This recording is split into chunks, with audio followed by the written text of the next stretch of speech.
Capítulo 3. Consequência das vivências ruins. 3.1. Doenças psicossomáticas. Tudo que vivemos fica registrado no inconsciente e, se não tratarmos nossas emoções, tendemos a repetir situações dolorosas no futuro. Pensamentos negativos constantes prejudicam o cérebro, gerando até toxicidade no hipocampo e aumentando o risco de doenças como Alzheimer. Isso porque não há separação entre o cérebro e o corpo. Esses pensamentos negativos levam o cérebro a acreditar que não vale a pena lutar para sair de uma situação dolorosa, causando morte neuronal e gerando doenças físicas e psicossomáticas. Jair Soares explica que dores sem causa física detectável muitas vezes têm origem emocional. Exemplo: se você caiu, se machucou, está doendo, tem uma causa, um machucado. Mas se está com dores em alguma parte do corpo e não levou nenhuma pancada, não tem uma causa. Ela pode ser emocional. Sem tratar essa causa com terapias, a pessoa se torna dependente de medicamentos para se sentir estável. Márcio Michele usa uma analogia com o casamento para mostrar como surgem as doenças psicossomáticas. Ele diz que a pessoa casa acreditando na relação, mas com o tempo enfrenta desilusões e decepções que fazem o cérebro perder a fé na possibilidade de ser feliz com o parceiro. Porém, a pessoa não se separa nem busca resolver os problemas. Como o cérebro quer economizar energia a todo custo, ele tenta fazê-la parar a todo custo. Primeiro, traz distrações. A pessoa passa a ver outras possibilidades que antes não via, como uma traição, alguém que no trabalho a valoriza enquanto em casa não recebe atenção. Mesmo assim, continua casada. Então, surge o cansaço. Só de pensar em voltar para casa depois do trabalho, sente desanimado. Mesmo sem acreditar mais no casamento, não desiste. Então, o cérebro avança para o penúltimo estágio: dores físicas e doenças psicossomáticas. Dores nas costas, no pescoço, em regiões musculares e lombares, além de gastrite, intestino lento, prisão de ventre, entre outros sintomas. Mas a pessoa continua. O último estágio do cérebro fazer a pessoa parar é tirar a própria vida. Michele, 2019. O casal precisa resolver os problemas do casamento ou se separar. Em um artigo, o médico Rui Brandão, com experiências em Portugal, Brasil e Estados Unidos, e CEL, cofundador do Z-Club, plataforma de saúde emocional e desenvolvimento pessoal, estima que no Brasil, de cada 100 pessoas, 5 sofrem de algum tipo de doenças psicossomáticas. Brandão cita fatores que devem ser considerados para saber se a causa de uma doença física pode ser emocional. O casamento é de um ambiente de infelicidade e dor constante. Houve conflitos amorosos não superados? Você está em um emprego que não suporta? Perdeu entes queridos e a dor não passa mesmo depois de anos? Sofreu violências psicossomáticas ou físicas na infância, como abusos sexuais ou domésticos? Entre os sintomas de doenças psicossomáticas apresentados por Brandão estão o estresse excessivo, pressão emocional prolongada que agrava sintomas físicos, enxaqueca, dores nos olhos, dormência e formigamentos, irritação e coceira na pele, dores musculares e nas articulações, dores na garganta, no peito, palpitações, pressão alta, falta de ar, sufocamento, dores no estômago, queimação, náuseas, gastrite úlcera, gástrica, prisão de ventre, dificuldade para urinar, disfunções sexuais, como diminuição do desejo, alterações no ciclo menstrual, impotência sexual e dificuldade para engravidar. Assim, Michele destaca que a cura para o seu corpo é a fé que você precisa colocar na sua alma. 2019. Michele. A Bíblia diz que você tem que resolver seus problemas e acreditar que está bem. Brandão reforça que a terapia pode transformar a saúde física e mental. Por fim, cultivar pensamentos positivos e buscar ajuda são formas de mudar padrões mentais e melhorar a saúde. Ou seja, busca a paz e empenhe-se por alcançá-la. 1 Pedro 3,11. Capítulo 3.2. Estresse ou ansiedade. Segundo a doutora Rosana Alves, o estresse é uma força que deforma o corpo e trata-se de um desequilíbrio do nosso organismo que passa pelas emoções e afeta a nossa capacidade de raciocinar de forma clara. Ele é gerado por uma rotina desgastante, quando a pessoa vive algo que machuca ou é pressionado o tempo todo por pessoas ou situações, quando não dorme bem, entre outros fatores. Dessa forma, a pessoa torna-se vulnerável até ao suicídio, um problema de saúde pública, cujo índice tem aumentado no mundo. Alguns sintomas do estresse são irritação excessiva, agressividade, ansiedade, desânimo, problemas de concentração e insônia, sensação de angústia e tristeza, dores de cabeça, tonturas, problemas digestivos, queda de cabelo, baixa imunidade, problemas respiratórios, dores crônicas, tensão muscular, entre outros. Isso ocorre quando a pessoa está constantemente estressada, pois há aumento de adrenalina, o corpo bate mais forte, o coração bate mais forte, a boca fica seca, os músculos se contraem mais e há maior propensão a ataques cardíacos. Além disso, o estresse é a principal causa de morte de jovens e adultos no mundo. Alves 2020. Por outro lado, a ansiedade é uma preocupação exagerada com o futuro. É uma reação do nosso corpo relacionada ao nervosismo, preocupação e medo excessivo. Segundo Jair Soares, trata-se do excesso de medo e consequências de experiências ruins do passado, fazendo com que no presente o inconsciente fique em estado de alerta, ansioso e preocupado com algo que ainda não aconteceu e que, na maioria das vezes, nunca acontecerá.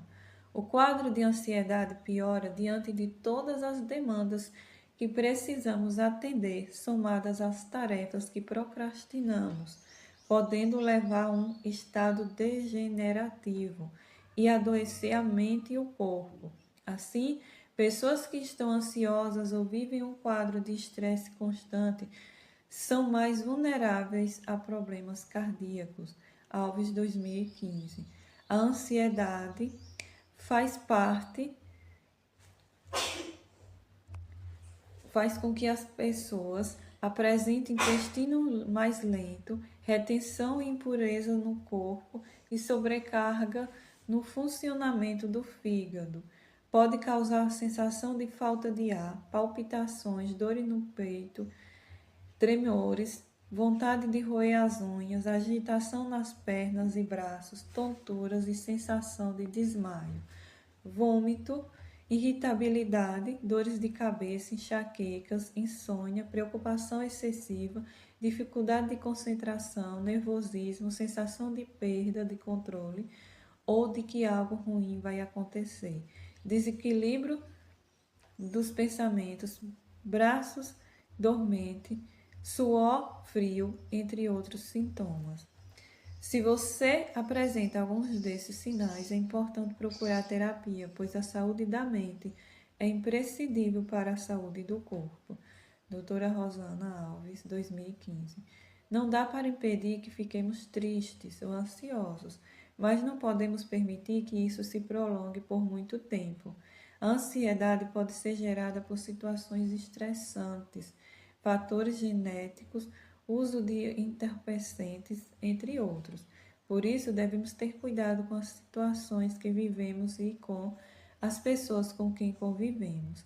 Devemos escolher o que ouvir e ver e vigiar nossos pensamentos. Se eles estão muito negativos, precisamos buscar mudar nossos hábitos, parar de assistir a tantos telejornais que só transmitem notícias negativas, mudar as músicas que ouvimos, o que nos deixa deprimidos, entre outras mudanças, pois as informações que adquirimos ao longo da vida são armazenadas em nosso subconsciente e geram sentimentos e comportamentos que, se negativos, prejudicam a saúde mental, causando sofrimento, ansiedade e doenças. Jesus mesmo disse: No mundo passareis por aflições, mas tende bom ânimo. Eu venci o mundo. João 16:33. Portanto, enfrente seu problema, pois quando você nega o sofrimento, você diminui a possibilidade de cura. Alves 2015. Não permita que a ansiedade, o estresse e a dor façam parte da sua zona de conforto, que na verdade não é confortável, mantendo-o preso a um papel de vítima de acontecimentos passados. Devemos nos concentrar no que estamos fazendo no momento, vivendo um dia de cada vez, sem sofrer pelo passado que não volta ou pelo futuro que ainda não chegou. Precisamos nos comprometer a viver o presente sem permitir que a tristeza, o medo, o estresse e a ansiedade nos impeçam de fazer nossa parte para sermos felizes. Viva com esperança, faça terapia, busque autoconhecimento e desenvolvimento pessoal. Decida, se possível, viver o resto de sua vida a partir de hoje, buscando cura para suas dores e construir sua felicidade. Capítulo 3.3 Automutilação. A fase da adolescência é muito complicada para os jovens, pois eles estão em constantes mudanças. Problemas como separação dos pais, bullying na escola, julgamentos constantes em casa, baixa autoestima, sentimento de feiura ou inferioridade, traumas, abusos, especialmente sexual, entre outros, os deixam emocionalmente doentes. Mesmo sendo as vítimas, eles acabam se sentindo culpados. Com esse turbilhão de sentimentos negativos, torna-se muito difícil para os jovens lidarem sozinhos, principalmente quando não têm com quem contar. Assim, para tentar aplacar a dor da alma, acabam ferindo o próprio corpo. Muitos adolescentes chegam em casa e se trancam no quarto, transformando-o em um refúgio particular. Alguns, por viverem em um contexto de libertinagem, sem limites ou regras claras, não se sentem realmente livres para serem felizes, pois estão aprisionados pelas próprias emoções. A doutora Rosana afirma que vivemos em uma sociedade emocionalmente doente, vulnerável à depressão, automutilação e suicídio. Não são apenas adolescentes que se mutilam, adultos também o fazem, mas os casos são mais graves entre os jovens, pois eles tendem a agir sem pensar nas consequências. Em sua palestra, a doutora Rosana explica que não leva fotos nem depoimentos, pois os jovens têm tendências a imitar o que veem e podem tomar essas situações como exemplo. Pesquisando na internet, encontrei o depoimento de Stephanie, que foi abusada sexualmente na infância. Além dos traumas decorrentes do abuso, surgiram outros sentimentos angustiantes. Para aliviar essa dor emocional, ela passou a fazer cortes profundos nos pulsos. Stephanie também começou a tatuar os braços e parte do peitoral como forma, segundo ela, de punição a si mesma. Ela relata que a dor psicológica é tão intensa que prefere sentir os pulsos cortados.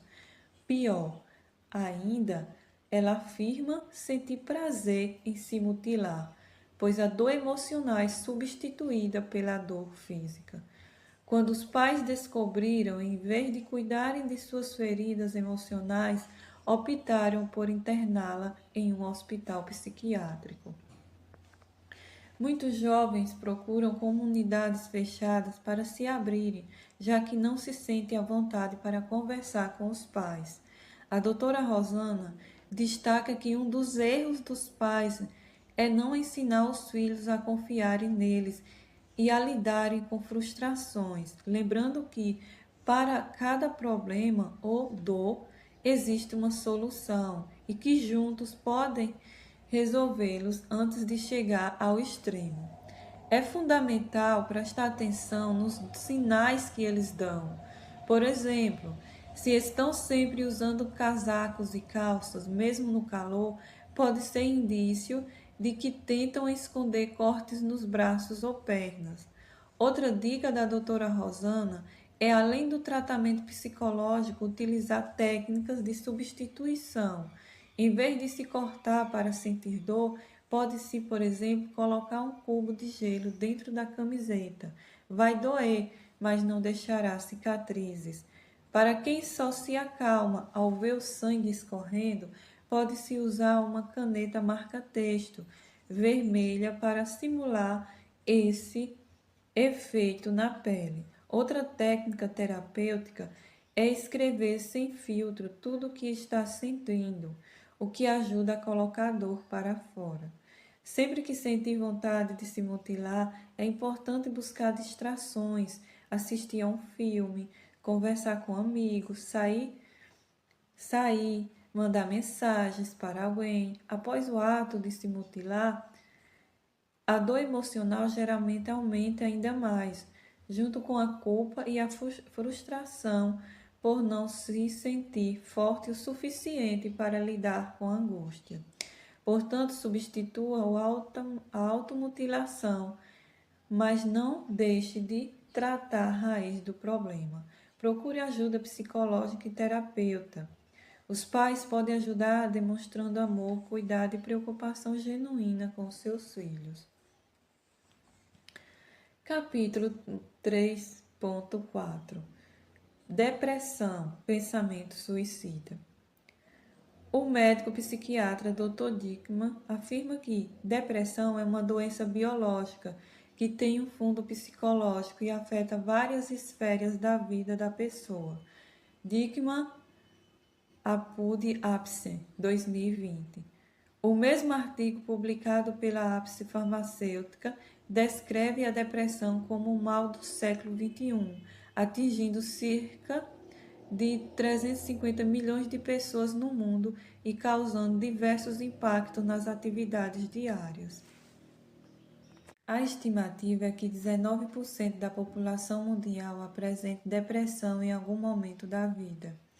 Ela é considerada pela Organização Mundial da Saúde, OMS, a doença que mais causa incapacidade funcional em todo o mundo. Alguns estudos descrevem a depressão como um distúrbio afetivo que acompanha a humanidade ao longo da história. O artigo da APES também explica que, quando uma pessoa apresenta sintomas como humor triste durante quase todo o dia e na maioria dos dias, perda de interesse ou prazer em atividades rotineiras, perda de peso sem dieta, redução ou aumento de apetite, insônia ou excesso de sono, agitação ou lentidão psicossomotora, perceptivo por outros, sentimentos de inutilidade ou culpa excessiva, capacidade diminuída para pensar, se concentrar ou tomar decisões, pensamentos recorrentes de morte ou ideação suicida. Ela está em um estágio que exige busca ajuda sem demora. A doutora Rosana destaca que nesse estágio não se pode adiar para o dia seguinte a busca por ajuda. É preciso literalmente pegar na mão dessa pessoa e levá-la até o especialista, pois a depressão é uma doença grave que surge na mente e afeta não apenas o corpo, mas todas as áreas da vida. Não é frescura e, se não for tratada, pode piorar, levando ao surgimento de transtornos mais graves que podem culminar em suicídio. Diante desse quadro, é necessário uma conscientização de empatia e generosidade por parte da família e da sociedade em relação a qualquer tipo de doença emocional do outro. Existem pessoas que passam por dificuldades que você nem imagina. Alves 2020. Muitas vezes não sabemos quais traumas alguém enfrentou na infância ou ao longo da vida. Precisamos prestar mais atenção às pessoas para ajudá-las. Há alguém na família que já teve depressão ou que se suicidou? A pessoa sofreu uma perda significativa, como a morte de um familiar, e vive muito triste? Enfrenta uma doença grave? Já verbalizou sua dor ou mencionou ter pensado em estratégias para o suicídio? Então não espere mais. Essa pessoa precisa começar o tratamento psicológico o mais rápido possível. Aprenda a olhar para si mesmo com misericórdia. Deseja cura, levante a cabeça e busque ajuda. Laí Ribeiro diz que uma pessoa depressiva nunca olha para cima, está sempre olhando para baixo. Portanto, aprenda a erguer a cabeça, olhar para cima e seguir em frente, pois é impossível você ficar depressivo olhando para cima. Depressão é olhar para baixo, conversar consigo mesmo e se sentir deprimido. Ribeiro 2023. Você pode ficar bem, ser feliz, superar essa tristeza profunda e viver o sucesso em todas as áreas de sua vida. Faça terapia, busque autoconhecimento. É de cima, de Deus, que vem o seu socorro. A vida é bela, viva de forma plena. Capítulo 3.5. Transtornos. Muitas características psicológicas normais ou neuróticas podem evoluir para transtornos graves quando a pessoa vive mergulhada em sua dor, acumulando traumas sem tratá-los. Por exemplo, o esquizode pode evoluir para a esquizofrenia. O tipo oral pode desenvolver transtorno borderline ou bipolaridade. Um psicopata neurótico pode se tornar um psicopata psicótico.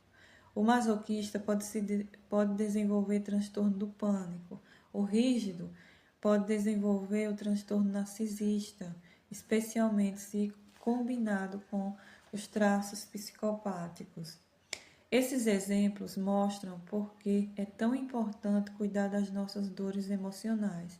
Segundo a doutora Rosana Alves, todos nós temos versões saudáveis dessas características, o que explica por que é tão difícil dar um diagnóstico preciso de transtorno. Ter traços não significa ter a doença. O problema está no excesso e no prejuízo que causam à vida. Se você percebe esses sintomas de forma intensa e incapacitante, procure ajuda profissional. Um psiquiatra poderá avaliar, diagnosticar e, se necessário, medicar. A psicoterapia ajuda a tratar a raiz dos traumas. Além disso, busque autoconhecimento e desenvolvimento pessoal para mudar seus pensamentos e construir uma vida mais equilibrada e saudável. Bipolar ou borderline. O transtorno bipolar é um transtorno de humor marcado por oscilações extremas entre episódios depressivos e estado de euforia, mania ou hipomania. A pessoa pode passar dias ou até meses em um polo ou outro.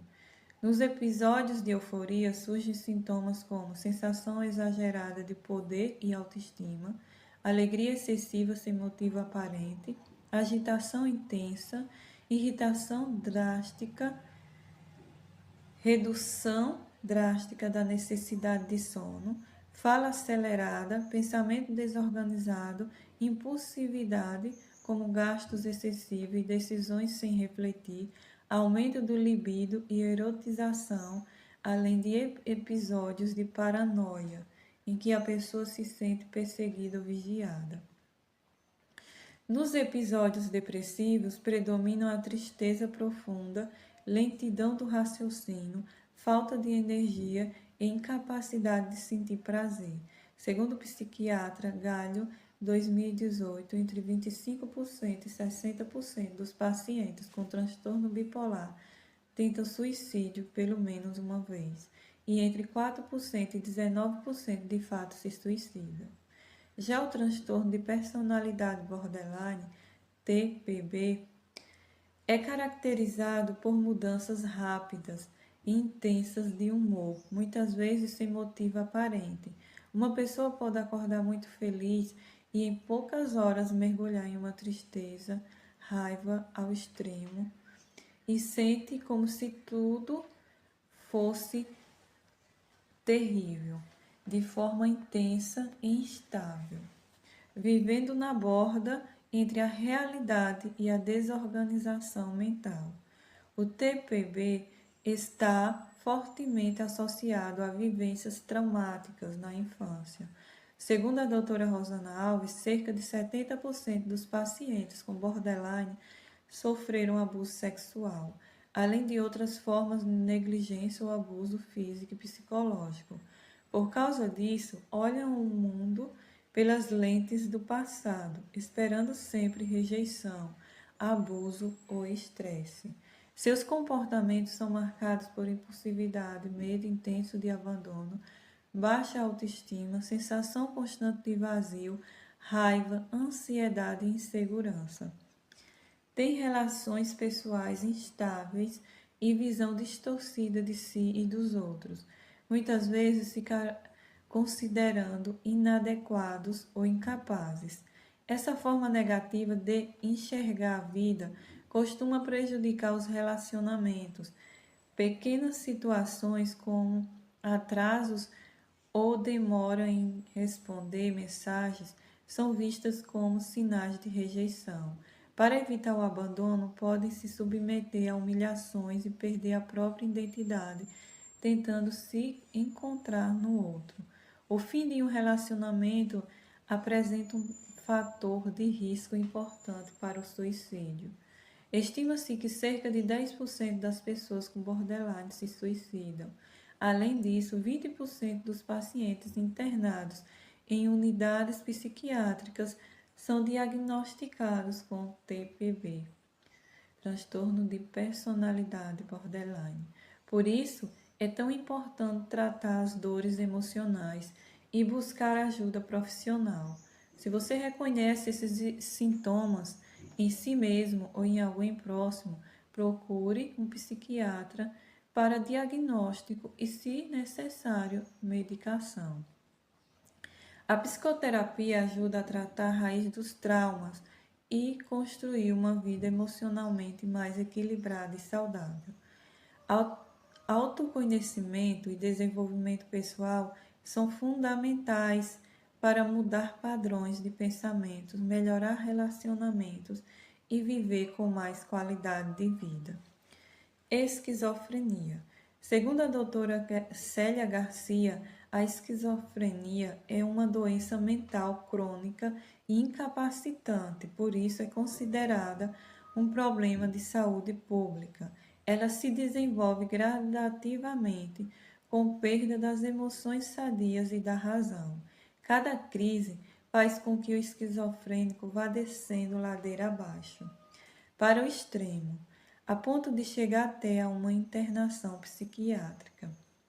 O esquizofrênico passa a ter alucinações e delírios, além de alterações nos 5 sentidos: audição, visão, gustação, olfato e tato, sendo as mais comuns as alucinações visuais e auditivas, ou seja, ouve sons onde não há barulho algum, ouve vozes dando ordens ou comandos sem que nada disso seja comprovado, vê pessoas que não existem como vultos, sente cheiros que não existem e até sensações na pele como se houvesse bichos sobre ela. Garcia, 2019. Pessoa com esquizofrenia tem distorção da realidade e crenças em coisas que não existem. Por exemplo, passa a acreditar que ela e sua família estão sendo perseguidas, que policiais estão investigando suas vidas ou que colocaram um chip em sua cabeça ou corpo. Acredita que extraterrestres estão querendo levar sua família embora.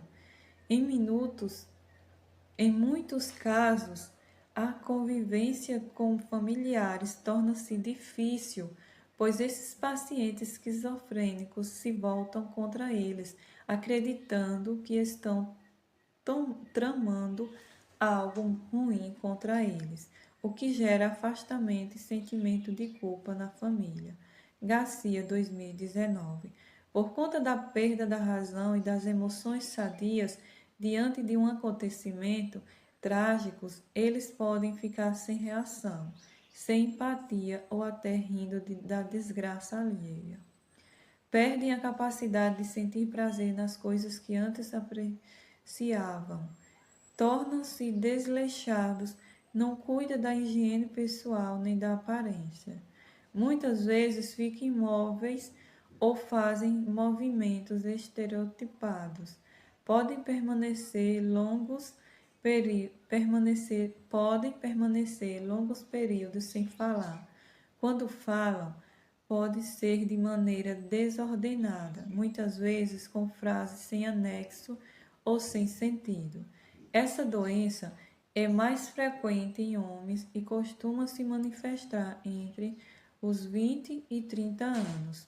Os fatores de risco para o desenvolvimento desse transtorno incluem o uso de drogas, principalmente maconha, predisposição genética, ter alguém na família que já teve doenças, complicações durante a gravidez ou parto, como virose, o uso abusivo de álcool, entre outros. Pessoas com esquizofrenia têm o dobro de chance de morrer jovem e em comparação com a população geral. O tratamento é feito com acompanhamento psiquiátrico, uso de medicamentos e sensações terapêuticas. Hoje em dia, a internação costuma ocorrer apenas em casos de crises graves com o objetivo de controlar os surtos para que o tratamento possa continuar em casa com apoio terapêutico regular. Narcisista. Segundo a doutora Ana Beatriz, alguns transtornos de personalidade têm diferenças mínimas e sutis entre si. Se consideramos apenas suas manifestações superficiais, embora cada uma possua uma essência distinta, muitas das características narcisistas, que é a essência, considerar-se maravilhoso, extraordinário, evoluído, o melhor e mais especial do mundo, também estão presentes no psicopata, que a essência é a perversidade, indiferença, manipulação, explorar ao máximo o outro e depois desprezá-lo, dizendo: é um idiota, um otário. No psicopata, no sociopata ou antissocial, que a essência é ausência de empatia, incapacidade de se colocar ou entender os sentimentos dos outros, e no histriônico, essência, necessidade intensa de chamar a atenção, ser visto, seduzir fisicamente, criar uma sensação de intimidade rápida. Todas essas personalidades apresentam comportamentos que, segundo a doutora Ana Beatriz, consistem em manipular, explorar e violar o direito dos outros sem demonstrar nenhuma culpa ou remorso. Para atingir seus objetivos, recorrem à falsidade, mentiras, irritabilidade e até agressões verbais ou físicas. Não medem esforços para alcançar o que querem, mesmo que isso coloque em risco a própria vida ou a dos outros. A doutora Ana Beatriz explica que a personalidade narcisista envolve um amor exagerado por si mesmo e por pessoas semelhantes, desprezando aquelas que considera diferentes, sentem-se especiais, mais importantes e por isso acreditam merecer um tratamento extraordinário, com direitos e privilégios especiais. Têm necessidade constante de atenção e reconhecimento, falam apenas de si mesmos e não permitem que o outro fale de si, exceto para elogiá-los. Não basta que eles próprios reconheçam suas qualidades. Os outros também precisam reconhecê-las. Seu grau de autoestima é exagerado e disfuncional. Essas pessoas não demonstram empatia, não são solidárias e relutam em ajudar, não se importando com ninguém. Podem até prejudicar os outros para brilhar ou se sentir superiores, já que não se sentem mal em explorar o outro para elevar sua autoestima. Tem dificuldade em aceitar críticas ou fracassos e pode reagir de forma agressiva nessas situações. Doutora Ana Beatriz. Nos relacionamentos, geralmente, são exploradores e tiram vantagem dos outros para atingir os seus próprios objetivos, causando grande exaustão emocional nas pessoas com quem convive. Costumam difamar, tratar com desdém ou desvalorizar o outro ao perceber que estão sendo superados em alguma área da vida, pois são frequentemente invejosos, e não é uma inveja de querer o que o outro tem, mas de não querer que o outro tenha o que ele não possui, ou que eles mesmos não têm. Ana Beatriz. Essa personalidade é mais frequente em homens. Psicopata, né? Ou psicopata psicótico. Psicopatia não é uma doença mental, mas um desvio de personalidade caracterizado pela incapacidade de amar e de se concentrar com o outro. Segundo a doutora Ana Beatriz